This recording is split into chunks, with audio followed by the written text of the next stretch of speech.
मेरा नाम शिल्पा है। हम 4 बहनें थीं। अपनी शादी के बाद जब मेरी माँ गर्भवती हुई थी तब उन्हें बेटे की चाहत थी, मगर उनकी पहली औलाद बेटा पैदा हुई।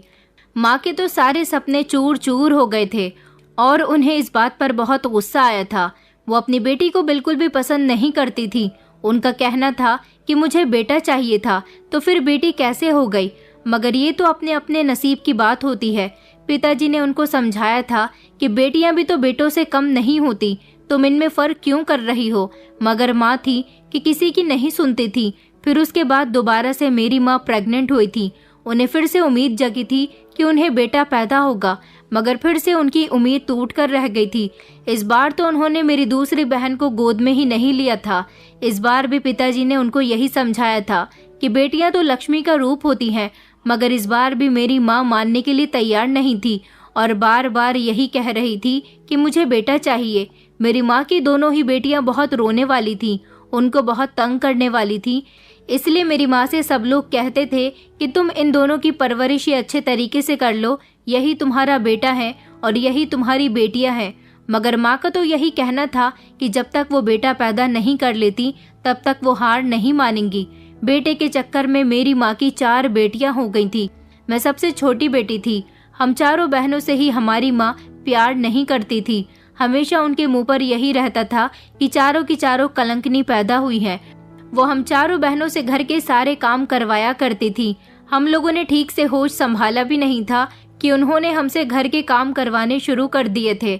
हम अपने छोटे छोटे हाथों से बर्तन धोया करते थे, छोटे छोटे हाथों से कपड़े धोया करते थे। हमारा बहुत बड़ा घर था, उसके आंगन की सफाई लगाया करते थे। हम चारों बहनों की जिंदगी माँ ने शुरू से ही नरक बना दी थी। पिताजी जब हमें घर का काम करते हुए देखते तो माँ को कहते थे कि बेटियों को इतना तंग मत किया करो, इससे काम मत लिया करो। एक दिन ये अपनी ससुराल चली जाएंगी तो इन्हें याद करती रह जाओगी।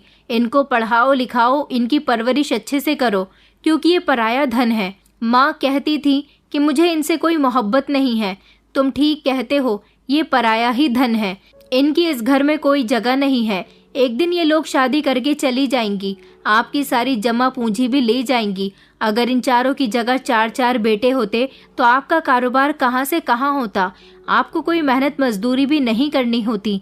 वो चारों हमें घर बिठाकर हम दोनों को ऐशो आराम की जिंदगी दे रहे होते। मैं तो अभी भी यही चाहती हूँ कि मेरा बेटा हो जाए।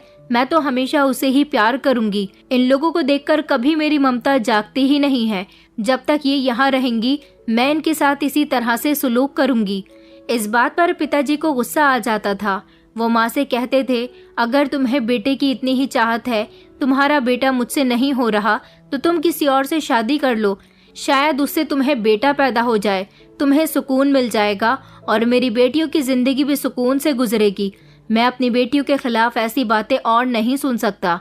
आखिरकार इतना समय हो गया तुम्हें यही बातें करते हुए। मेरी बेटियां मुझे बहुत प्यारी हैं। मेरे लिए तो मेरी बेटियां ही मेरा बेटा है। मैं इनसे बहुत प्यार करता हूँ।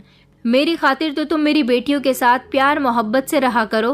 तुम्हारा बेटा ना होने पर आखिर इन बच्चियों का क्या कसूर है? कसूर तो तुम्हारा है। तुम्हारी कोख ही इस काबिल नहीं है कि तुम बेटा पैदा कर सको। भगवान ने हमें इतनी प्यारी प्यारी बेटियां दी हैं, तुम्हें तो खुश होना चाहिए। मगर तुम बेटे की चाहत में अंधी हो गई हो। तुम्हें क्या लगता है कि बेटियां मेरी सारी जमा पूंजी लेकर चली जाएंगी? याद रखो, एक दिन बेटा भी अपनी पत्नी के साथ अलग होकर तुम्हें अकेला छोड़कर चला जाएगा। तब तुम्हें एहसास होगा कि बेटियां कितनी कीमती होती हैं और बेटे कितने मतलबी हो जाते हैं। मैं अपनी बेटियों का ख्याल रख सकता हूँ। तुम चाहो तो दूसरी शादी कर सकती हो, लेकिन अगर मेरी बेटियों से तुमने कुछ भी कहा तो अच्छा नहीं होगा। ये मासूम है, इनकी इज्जत करो। बेटियों का दिल बहुत नरम होता है। वो अपने माता पिता का बेटों की तरह ख्याल रखती हैं। मगर माँ ने तो पिताजी की किसी बात को सीरियस लिया ही नहीं था। पिताजी हम चारों बहनों से बहुत प्यार करते थे। एक पिताजी ही थे जिनके घर में आते ही हम चारों के चेहरे पर मुस्कुराहट आ जाती थी। उस समय मैं बहुत छोटी थी। मेरी उम्र लगभग 5 साल होगी जब मेरी माँ को पता चला कि वो 5वीं बार माँ बनने वाली हैं। इस बार वो खुश नहीं थी, मगर उनका कहना था कि अब की बार मैं आखिरी बच्चा पैदा करूंगी, सिर्फ इसी आस में कि मेरे बेटा पैदा होगा। माँ को ख्वाहिश थी कि उनके बेटा हो, मगर उम्मीद नहीं थी। हर बार बेटे की उम्मीद में उन्हें बेटियां ही मिली थी, इसलिए उन्होंने अब बेटे की उम्मीद छोड़ दी थी। मगर वो भगवान से प्रार्थना करती थी कि उनकी ख्वाहिश पूरी हो जाए। पिताजी से लोग भी यही कहा करते थे कि भगवान तुम्हें एक बेटा और दे दे, 4-4 बेटियों का बोझ तुम अकेले के कंधों पर है। मगर मेरे पिताजी उन्हें बड़ा करारा जवाब देते थे। कहते थे कि मुझे बेटों की ज़रूरत नहीं है, मैं अपनी बेटियों से ही काफ़ी प्यार करता हूँ। इस दुनिया में बहुत कम पिता ऐसे होते हैं जो बेटियों से घबराते नहीं हैं, बल्कि उन्हें प्यार करते हैं। मगर हमारी माँ तो एक औरत होते हुए भी अपनी बेटियों से नफरत करती थी। हमारे पिताजी ने कभी हम लोगों के साथ बुरा नहीं किया था, और ऐसा तो माँ पहली बेटी पैदा होने से ही करती आ रही थी। अब वो 5वें बच्चे को जन्म देने वाली थी। वो पिताजी से भी कहती रहती थी कि इस बार प्रार्थना करो कि भगवान हमें बेटा दे दे, और बेटे के लालच में इस बार वो ना जाने किस किस बाबा के पास भी चली गई थी। आखिरकार उनकी ये ख्वाहिश पूरी हो ही गई थी। लेकिन अब हम चारों बहनों की जिंदगी में और भी ज्यादा परेशानियां आनी शुरू हो गई थी। जिस दिन मेरी माँ ने बेटे को जन्म दिया था, उस दिन उनकी खुशी का कोई ठिकाना नहीं था। हम सब बहनें भी बहुत खुश हो रही थी, जबकि पिताजी माँ की खुशी की वजह से खुश हो रहे थे, वरना उन्हें बेटा पैदा होने की ज्यादा खुशी नहीं थी। ऐसा इसीलिए था क्योंकि पिताजी ये बात अच्छी तरह से जानते थे कि माँ अब और ज्यादा हम लोगों पर ध्यान देना बंद कर देगी। वो सिर्फ अपने बेटे की होकर रह जाएगी। हमारा भाई 1 महीने का हुआ था जब पिताजी इस दुनिया से चल बसे। अचानक पिताजी की बहुत तबीयत खराब हो गई थी। सुना था कि उनके फेफड़े खराब हो गए थे। उनके सीने में बहुत तेज दर्द उठा था। सारा दिन मेरे चाचा जी उनको अस्पताल में लेकर घूमते रहे थे। हम सब लोग बहुत परेशान थे, और फिर खबर आई कि हमारे पिताजी इस दुनिया में नहीं रहे। अब हमारी जिंदगी में भी कोहराम मच गया था। मैं तो उस समय छोटी थी, मगर मेरी तीनों बड़ी बहनें पिताजी की मौत पर बहुत रोई थी। लेकिन पिताजी मुझे भी बहुत याद आए थे। आखिरकार वो तो हम सबसे ढेर सारा प्यार करते थे। हमें उनके प्यार मोहब्बत की आदत हो गई थी।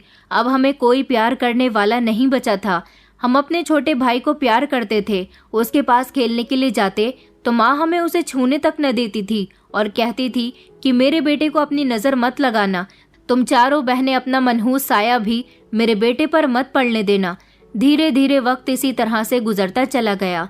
जैसे जैसे हम बहनें एक एक करके जवान होने लगी, मेरी माँ ने हम लोगों की शादी करना शुरू कर दी थी। मेरी सबसे बड़ी बहन का रिश्ता जब आया तो मेरी माँ ने उनकी फौरन ही शादी कर दी। ये भी नहीं देखा कि मेरी दीदी की शादी वो कहाँ पर कर रही है, क्योंकि माँ तो हमेशा अपने और अपने बेटे में बिजी ही रहती थी। जिस लड़के के साथ उन्होंने मेरी दीदी की शादी की थी, वो लड़का बहुत ज़्यादा उम्र का था। उन लोगों ने दहेज से इनकार कर दिया था। माँ को लग रहा था कि उनकी बेटी की शादी फ्री में हो रही है, इसलिए दीदी की शादी उस उम्रदार आदमी के साथ कर दी थी, जबकि मेरी दीदी की उम्र तो सिर्फ 18 साल थी।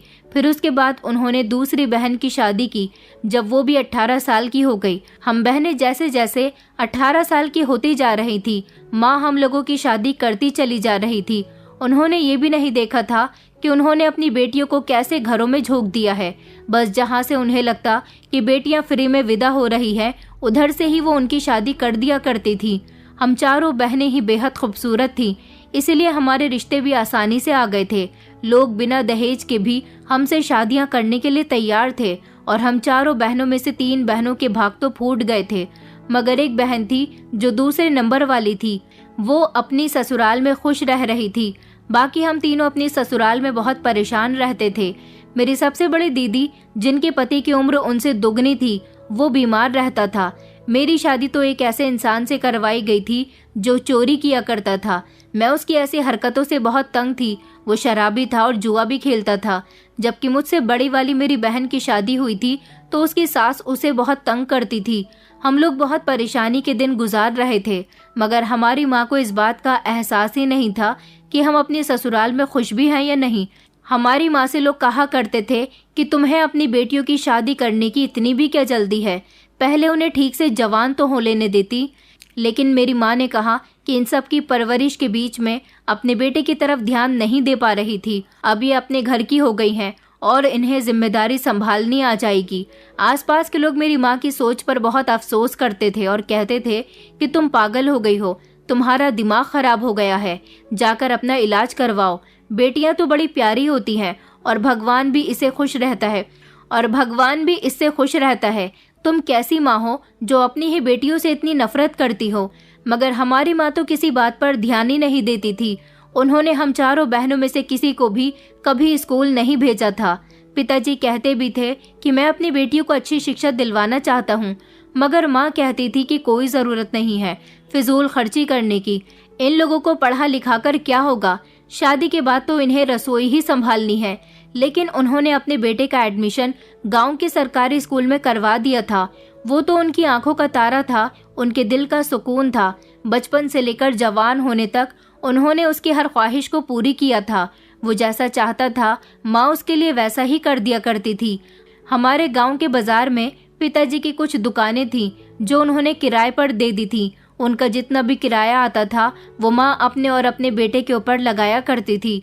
जबकि हम चारों बहनों ने तो सारी जिंदगी चूल्हा चौका किया था और फिर विदा होकर अपनी ससुराल आ गई थी। जिस दिन से हमारी माँ की गोद में बेटा आया था उसने कभी हम लोगों को नजर उठाकर तक नहीं देखा था। हमारी शादी के 10 साल गुजरे थे जब हमारा भाई पूरी तरह से जवान हो गया था और अब उसकी उम्र भी शादी करने की हो गई थी। 10 साल में हम चारों बहनों की जिंदगी में इतना बदलाव तो आया था कि हम हालात से लड़ने के काबिल हो गए थे। पहले हम लोगों की उम्र कम थी, इसलिए अपनी अपनी ससुराल में ठीक से एडजस्ट नहीं हो सके थे। लेकिन धीरे धीरे जैसे हम लोगों की उम्र बढ़ती गई हमें हालात से लड़ना आ गया था, हालात पर सब्र करना आ गया था और लोगों को जवाब देना भी आ गया था। हम लोग धीरे धीरे सेट हो गई थी और सोच लिया था कि अब जैसी भी है जो भी है यही हमारी ससुराल है, यही हमारा घर है। क्योंकि हमारी अपनी माँ तो हमें मुंह तक नहीं लगाती, हमें जैसे तैसे अपनी अपनी ससुराल में ही गुजारा करना होगा। वक्त ने हमें सब कुछ समझा दिया था और अब हम अच्छी तरह से अपना घर संभाल लेते थे। मेरा पति जो भी करता था मैं उसे कुछ नहीं कहती थी और खामोशी से अपनी जिंदगी गुजार रही थी। अपनी माँ को भी आते जाते पूछती रहती थी। लेकिन जब भी हमारी माँ की कोई बेटी शादी के बाद अपने मायके गई, माँ ने कभी भी उसके साथ अच्छी तरह से बिहेव नहीं किया था। हम तो इतनी उम्मीद से अपनी माँ से मिलने जाते थे और एक हमारी माँ थी कि हमसे सीधे मुंह बात भी नहीं करती थी। हमेशा अपने बेटे के बारे में ही सारी बातें करके उसकी फिक्र जताती रहती थी। ऐसा नहीं था कि हमारा भाई हमें प्यारा नहीं था, हम उसे बहुत प्यार करते थे, मगर वो भी हमारी माँ की तरह घमंडी था। हम लोगों को अपनी बहन समझता ही नहीं था। उसका नाम माँ ने बड़े प्यार से सूरज रखा था। माँ जब हमारे सामने उसकी तारीफ करती तो हम भी अपना चेहरा उदास करके वापस आ जाते थे। इस बार भी हम सारी बहनें मिलकर अपने मायके आई थी। हमने देखा था कि माँ सूरज की शादी के लिए बहुत परेशान थी। हमने सोचा कि हम भी जाकर अपनी माँ का हाथ बटा देते हैं और जिस तरह की लड़की उन्हें चाहिए उसी तरह की लड़की ढूंढने में हम उनकी मदद कर देते हैं। लेकिन जब हमने अपनी माँ से उनकी पसंद की लड़की के बारे में बात की तो उन्होंने हमें कुछ ऐसा बताया जिसे सुनकर हमारे होश उड़ गए थे। जिस तरह की लड़की उन्हें चाहिए थी इस तरह की लड़की ढूंढने में शायद हम उनकी मदद नहीं कर सकते थे, क्योंकि वो एक ऐसी लड़की को ढूंढ रही थी। इसके बारे में सुनकर हम लोग भी परेशान हो गए थे। समझ नहीं आ रहा था वो सूरज के लिए ऐसी लड़की क्यों ढूंढ रही है जो बांझ हो। हमने जब माँ से इस बारे में पूछा तो उन्होंने कहा कि मैं अपने बेटे के लिए बांझ लड़की इसलिए तलाश कर रही हूँ ताकि उसका परिवार आगे न बढ़ सके। शादी के बाद वो अपने बीवी बच्चों के साथ अपनी गृहस्थी अलग भी बसा सकता है, मगर मैं नहीं चाहती कि मेरा बेटा कभी मुझसे अलग हो, इसलिए मैं उसके लिए बांझ लड़की लेकर आ रही हूँ। शादी के बाद उसका ध्यान सिर्फ मेरी तरफ ही हो, कभी बच्चों की तरफ न जाए, और ना ही मैं कभी अपनी बहू को ऐसा मौका दूंगी कि वो मेरे बेटे को मुझसे अलग करके ले जाए। मैंने कहा मगर माँ, ऐसा कैसे पॉसिबल हो सकता है? ऐसी लड़की तो आपको कहीं नहीं मिलेगी। मेरी बात सुनकर माँ कहने लगी कि तुम लोग तो हमेशा मुंह से गलत ही निकालती हो। चलो सबकी सब यहाँ से उठो और जाओ मेरे घर से। मैं सूरज के लिए ऐसी लड़की खुद ही ढूंढ लूंगी। हम चारों बहनें वहाँ से मायूस होकर वापस आ गए, लेकिन अब हम यही सोचकर परेशान थे कि आखिर माँ सूरज के साथ अपने फायदे के लिए इतना गलत कैसे करना चाहती है। लगभग 4 महीने गुजर गए थे। माँ को जो भी लड़की बताता था वो वहाँ पर पहुँच जाती थी और पता लगाया करती थी कि लड़की बांझ है या नहीं। फिर आखिरकार उन्हें एक ऐसी लड़की मिल गई थी जो बांझ थी। हम लोग दोबारा माँ के घर पहुँच गए थे और माँ से पूछा कि इस बार तो आपको ऐसी लड़की मिल गई है जैसी आप चाहती थी, अब आप क्या करेंगी? तो माँ कहने लगी कि अब मैं अपने बेटे की शादी करूंगी और क्या करूंगी। हमने पूछा कि माँ, आखिर ये लड़की आपको कहाँ मिली, इसमें क्या खास बात है? तो माँ कहने लगी कि इसमें कोई ख़ास बात नहीं है, बल्कि ये तो ज़माने की रिवायत है कि जैसे ही बेटे की शादी होती है, उसके 2 बच्चे होते हैं तो पत्नी उसे लेकर दूसरे घर चली जाती है, और मैं नहीं चाहती कि मेरा बेटा मुझसे जुदा हो जाए। इसलिए मैंने अपने बेटे का रिश्ता उस बांझ लड़की के साथ तय कर दिया है। उसकी भी कहीं पर शादी नहीं हो रही थी। जब उसके माता पिता को पता चला कि मैं भी किसी ऐसी लड़की की ही तलाश कर रही हूँ, तो वो लोग बहुत खुश हो गए थे। उन लोगों ने तो ढेर सारा दहेज देने का भी वादा किया है। आखिरकार उनकी बांझ बेटी को मैं अपने घर की बहू बनाकर लाने वाली हूँ। वैसे भी मुझे पोतों पोतियों का कोई लालच नहीं है। मैं तो चाहती हूँ कि मेरा बेटा सारी जिंदगी मेरे पास ही रहे। माँ की बात सुनकर मेरा मन तो कर रहा था कि मैं अपना सर दीवार में देकर मार दूं, लेकिन हम उनके फैसले के खिलाफ नहीं जा सकते थे, और ना ही आज तक उन्होंने हमारी कोई बात सुनी थी। इसीलिए उन्हें जो करना होता था वो हर हाल में उस काम को करके ही मानती थी। उन्होंने सूरज की शादी उसी लड़की के साथ करवा दी थी। दिन इसी तरह से गुजर रहे थे और काफी समय से हम माँ के घर नहीं गए थे, क्योंकि माँ ने हमें सख्ती से मना कर दिया था कि अब मेरे घर में बहू आ गई है, तुम लोगों को अब मेरे घर आने की कोई ज़रूरत नहीं है। मैं नहीं चाहती कि मेरे घर की सुख शांति खत्म हो जाए। हमने यही सोच लिया था कि हमें माँ के घर नहीं जाना चाहिए। आखिरकार माँ तो खुद सूरज के लिए बांझ लड़की ढूंढ कर लाई है, ताकि वो अपने बेटे के हमेशा साथ रह सके। हम भी उनके घर की सुख शांति में दखल अंदाजी नहीं करना चाहते थे, मगर माँ की याद आ रही थी। मिलने जाना बहुत ज़रूरी था। वो हमसे प्यार करती थी या नहीं, मगर हम तो उनसे बहुत प्यार करते थे। पिताजी के मरने के बाद अब वो ही तो थी जिन्हें हम अपनी माँ कहते थे, और माँ चाहे जैसी भी हो, मगर बच्चों के लिए हमेशा माँ ही रहती है। मैंने अपनी तीनों बहनों से कहा था कि चलो माँ के घर चलते हैं, मगर उन तीनों ने इनकार कर दिया था और कहा था कि माँ के घर जाकर भाभी के सामने अपनी बेइज्जती नहीं करवाना चाहते। मैंने उन लोगों को समझाया था कि तुम लोग हमारी माँ से नाराज हो रही हो। तुम तो जानती हो कि माँ की आदत शुरू से ही ऐसी है, तो फिर अब तुम लोगों को ऐसा क्यों लग रहा है कि माँ हमारी बेइज्जती करती है। उन तीनों ने कहा कि पहले की बात कुछ और थी। पहले हम लोग माँ की बेइज्जती खामोशी से बर्दाश्त कर लिया करते थे, क्योंकि हम चारों ही उनके सामने एक दूसरे को बेइज्जत होते हुए देख लिया करते थे। लेकिन अब तो घर में भाभी आ गई हैं। भाभी हमारे बारे में क्या सोचेगी, उसे भी पता चल जाएगा कि हमारे मायके में हमारी कोई इज्जत नहीं है। वो भी माँ की तरह हमें बेइज्जत किया करेगी। हम उसके सामने बेइज्जत नहीं होना चाहते। मगर मैंने उन लोगों को तसल्ली दी और कहा कि तुम लोग फिक्र मत करो। हो सकता है कि हमारी भाभी आदत की अच्छी हो, वो हम लोगों के साथ माँ के जैसा सुलूक ना करे। चलो ना एक बार माँ से मिलकर ही आते हैं, बहुत दिन हो गए हैं माँ को देखे हुए। मगर उन तीनों में से कोई भी माँ से मिलने के लिए तैयार नहीं हुई, तो मुझे मजबूरन अकेले ही माँ के घर जाना पड़ गया था। मेरे भाई की शादी को लगभग 1 साल गुजर गया था, क्योंकि उसकी शादी के पूरे 1 साल तक हम में से कोई भी माँ के घर नहीं गया था। माँ को तो कभी हमारी फिक्र हुई ही नहीं थी, कभी उन्होंने भी हमें नहीं बुलाया था। मगर जब मैं माँ के घर गई तो माँ के घर का एक अलग ही नज़ारा मेरी आंखों के सामने आ गया था। मैंने देखा कि दरवाजे के सामने ही चारपाई पर एक औरत बैठी हुई फल खा रही थी। उसे देखकर मैं चौंक गई थी, क्योंकि ये औरत कोई और नहीं बल्कि मेरी भाभी थी। मुझे माँ तो कहीं नजर नहीं आ रही थी। इसी चारपाई पर हमेशा मेरी माँ बैठी रहती थी। आज माँ कहाँ थी? मैं जब घर के अंदर गई तो मैंने भाभी को नमस्ते किया और उनसे कहा कि भाभी आप कैसी हो। भाभी कहने लगी कि मैं बहुत अच्छी हूँ, तुम बहुत समय बाद यहाँ आई हो, आखिर क्या हो गया है? मैंने कहा भाभी कुछ नहीं, बस आप सब लोगों की याद आ रही थी तो सोचा कि आपसे मिलने के लिए आ जाऊं। उन्होंने कहा कि चलो अच्छा हुआ तुम आ गई, अब तुम्हें भी पता चल जाएगा कि तुम्हारी माँ यहाँ पर नहीं है। मैंने चौंकते हुए उनकी तरफ देखा और उनसे कहा कि भाभी आप ये क्या कह रही हो, माँ आखिर कहाँ चली गई है? तो वो कहने लगी कि तुम्हारी माँ को हम लोगों के साथ रहना अच्छा नहीं लग रहा था, और वैसे भी काफ़ी दिनों से उसकी तबीयत ठीक नहीं चल रही थी, इसलिए अस्पताल में भर्ती करवा दिया गया है।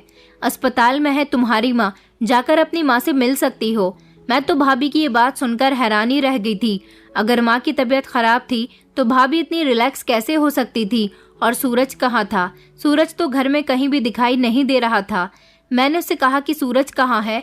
तो वो कहने लगी कि वो तो अपने काम पर गए हुए हैं, तुम सूरज को क्यों पूछ रही हो? मैंने कहा सूरज काम पर क्यों है? सूरज को तो माँ के पास होना चाहिए था अस्पताल में।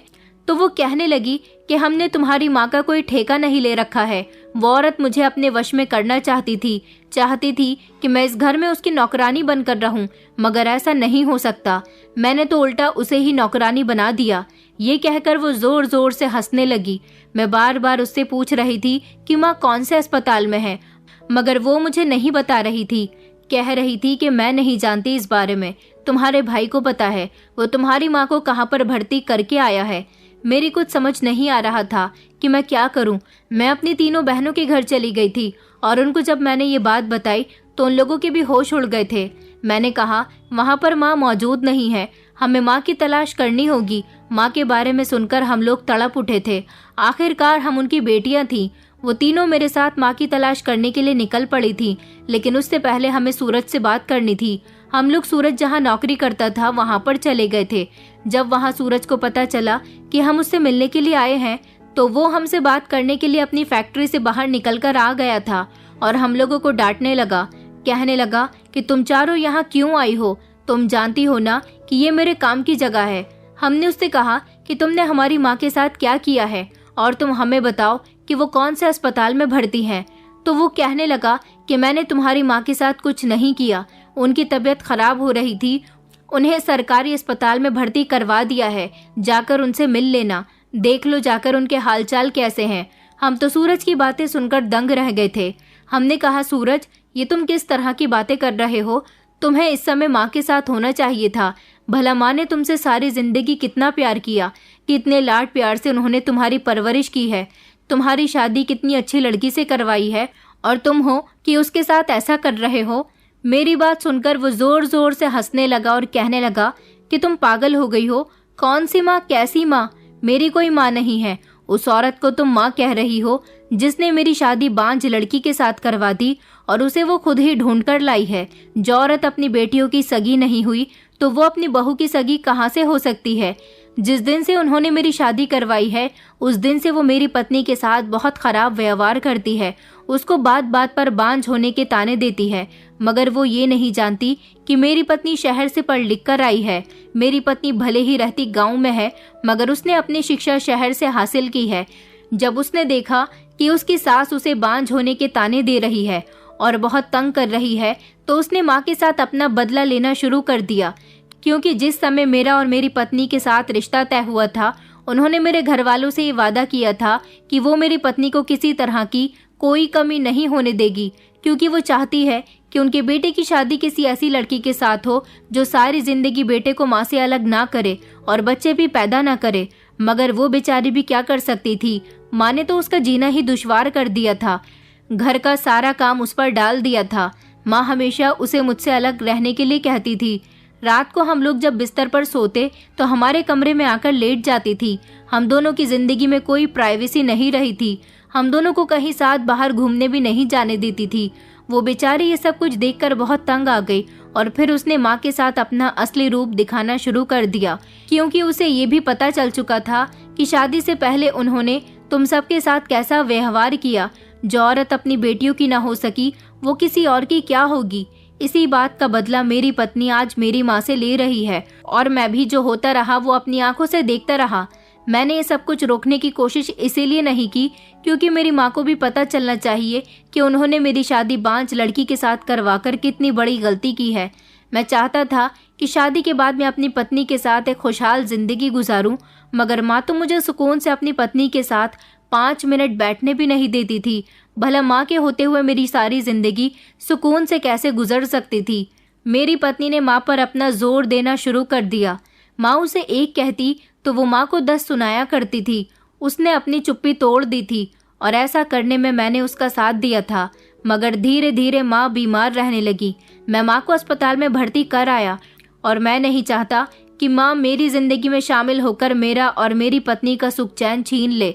ऐसी औरत जो अपने बेटे के लिए बांझ लड़की की तलाश करे। आखिर मेरा भी तो मन करता है कि मेरे बच्चे हों, मेरा परिवार आगे बढ़े, मगर नहीं, मेरी माँ ने मुझसे ये खुशियाँ सिर्फ अपनी खुशियों की खातिर छीन ली। पहले मैं ये बात नहीं जानता था कि उन्होंने मेरी शादी बांझ लड़की के साथ करवाई है, मगर शादी के बाद जब खुद मेरी पत्नी ने ये सारी सच्चाई मुझे बताई तो मेरे होश उड़ गए थे और उसी दिन से मेरे दिल में माँ के लिए नफरत पैदा हो गई थी। मैं अपनी पत्नी से तो मोहब्बत करता हूँ, लेकिन अब माँ से नफरत करने लगा हूँ। मैं उस औरत से कोई रिश्ता नहीं रखना चाहता। तुम लोग भी उस औरत से कोई रिश्ता मत रखो। याद रखो कि बचपन से लेकर अब तक उन्होंने तुम्हारे साथ कितना गलत किया, मगर मेरी बड़ी बहन ने अपनी चुप्पी तोड़ दी थी। उन्होंने कहा कि आखिर उन्होंने ये सब कुछ सिर्फ तुम्हारे लिए किया। वो अपने बेटे से बहुत प्यार करती थी। सूरज कहने लगा कि अरे ऐसे प्यार की भी क्या जरूरत है जिसमें भी वो अपना ही फायदा देखती हैं। माँ हमेशा अपना फायदा देखती ही आई है। हमने कहा कि अच्छा तुम अपनी बकवास बंद करो, हमें अस्पताल का एड्रेस बता दो, हम अपनी माँ का ध्यान खुद रख सकते हैं। हम लोग सूरज से मिलने के बाद माँ से मिलने अस्पताल चले गए थे। वहाँ जाकर जब हमने माँ की हालत देखी तो हमारी आंखों में आंसू आ गए थे। जल्दी से हम चारों बेटियां माँ से लिपट गए थे। हमें लगा था कि आज फिर से हमारी माँ हमें खरी खोटी सुनाएगी, मगर आज पहली बार ऐसा हुआ था जब माँ ने हम चारों को एक साथ गले लगा लिया था। हम चारों की खुशी के ठिकाने नहीं थे।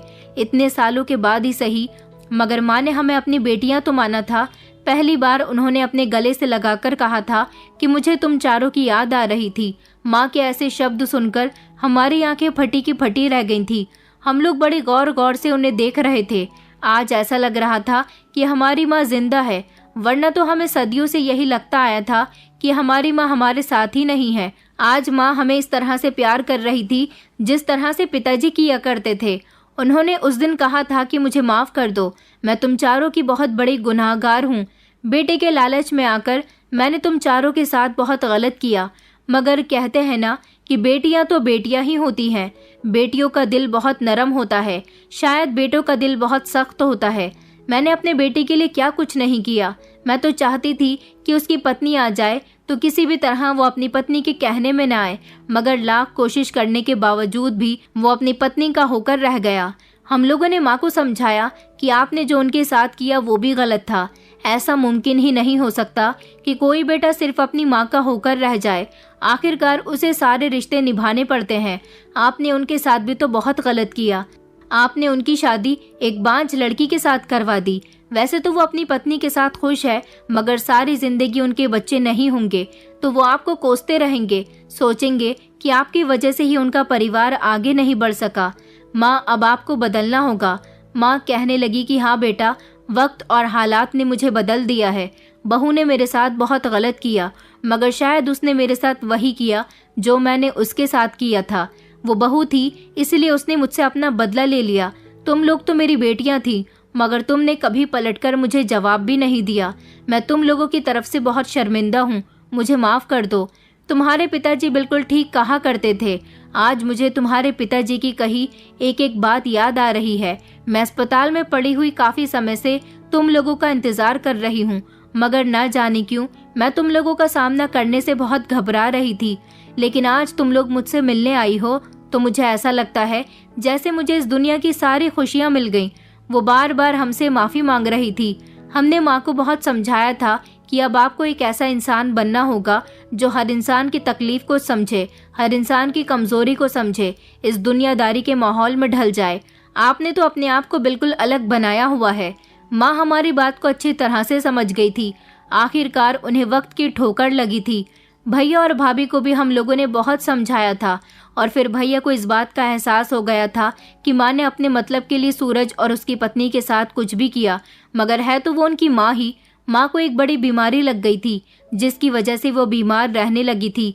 सरकारी अस्पताल में उनका फ्री में इलाज हो रहा था, मगर हम लोग उन्हें शहर लेकर गए और हम पांचों बहन भाइयों ने उनका शहर में इलाज करवाया था। धीरे धीरे माँ ठीक तो होने लगी, लेकिन अब माँ के दिल से हम सबके लिए नफरत निकल चुकी थी। माँ ने हम सबसे माफी मांग ली थी। हम सब लोग एक साथ बहुत खुश हैं, मगर मेरा भाई, जिसको माँ ने सारी जिंदगी बहुत सारी खुशियाँ दी, उसका हर कहना माना, मगर उन्होंने जो उसके साथ किया वो बहुत गलत था। उसकी पत्नी भगवान से रो रो कर प्रार्थना करती थी कि उसके अंदर इतनी बड़ी कमी क्यों दी है, वो अपने पति को औलाद क्यों नहीं दे सकती। शायद भगवान ने उसकी प्रार्थना सुन ली थी। हमारी भाभी बुरी नहीं थी, मगर वो सिर्फ माँ के बुरे होने की वजह से बुरी हो गई थी। सच कहते हैं कि जिस तरह लोहे को लोहा काट सकता है, इस तरह बुरे इंसान को भी चालाकी से ठीक किया जा सकता है। हमारी भाभी ने चालाकी से हमारी माँ को ठीक कर दिया था, और उनकी ये चालाकी हमारे बहुत काम आई थी। माँ अब हमसे मोहब्बत करने लगी थी, अपने सारे ही बच्चों को बराबर से समझने लगी थी। भाभी ने भी माँ को माफ कर दिया था और फिर कुछ वक्त गुजरने के बाद एक ऐसा कुदरत का करिश्मा हुआ था कि भाभी प्रेग्नेंट हो गई थी। ऐसा भाभी की लाख प्रार्थनाओं के बावजूद हुआ था। हम लोगों ने भी भाभी के लिए बहुत सारी दुआएं की थी। भाभी जिनको डॉक्टर ने बचपन में ही बांझ करार कर दिया था, वो अब प्रेग्नेंट थी और हमारे घर में खुशी के ठिकाने नहीं थे। मैं भी बहुत खुश हो रही थी। माँ अब अपने किए पर बहुत पछता रही थी क्योंकि उन्हें घर में खामोशी महसूस होती थी। उन्हें लगता था कि अगर कोई पोता पोती घर में होता तो कितनी रौनक होती, लेकिन अब भाभी के प्रेग्नेंट हो जाने से घर का माहौल खुशी से भरा हो गया था। भाई हमें भी जल्दी जल्दी अब बुलाता रहता था। हम सब बहनें अपनी ससुराल में भी खुश रहने लगे थे क्योंकि हम लोगों ने सब कुछ भगवान के हवाले छोड़ दिया था। हमने ये सोचा था कि जिंदगी 4 दिन की है, इसे परेशानियों से क्या गुजारना। जिंदगी में परेशानियां और अच्छा बुरा वक्त तो आता जाता रहता है, क्यों ना इसे हंसकर गुजार दिया जाए। बेटा और बेटियों में फर्क करने वाली हमारी माँ को समय ने ऐसी ठोकर खिलाई थी जिससे उनको अकल आ गई थी। इसीलिए आप लोग भी बेटा बेटी में कभी फर्क न करें। बेटियां ही तो वो होती हैं जो घर में रौनक कर देती हैं। बेटियां अपने माता पिता का मान सम्मान होती हैं। बेटियां ही हैं जो बेटों से ज्यादा अपने माता पिता की फिक्र करती हैं। शायद बेटे पत्नी के आ जाने के बाद अगर बदल जाते हैं, मगर हर बेटा भी ऐसा नहीं होता। कुछ ऐसे भी होते हैं जो अपनी माँ का बहुत ख्याल रखते हैं, मगर वो ऐसी माँओं के बेटे होते हैं जिन्होंने कभी बेटा बेटी में फर्क ना किया हो। दोस्तों, उम्मीद करती हूँ आपको हमारी कहानी पसंद आई होगी। कहानी पसंद आई है तो वीडियो को लाइक करें, चैनल पर नए हैं तो चैनल को सब्सक्राइब करें और हाँ, नोटिफिकेशन बेल को ज़रूर दबाएं ताकि अगली अपडेट सबसे पहले आपको मिले।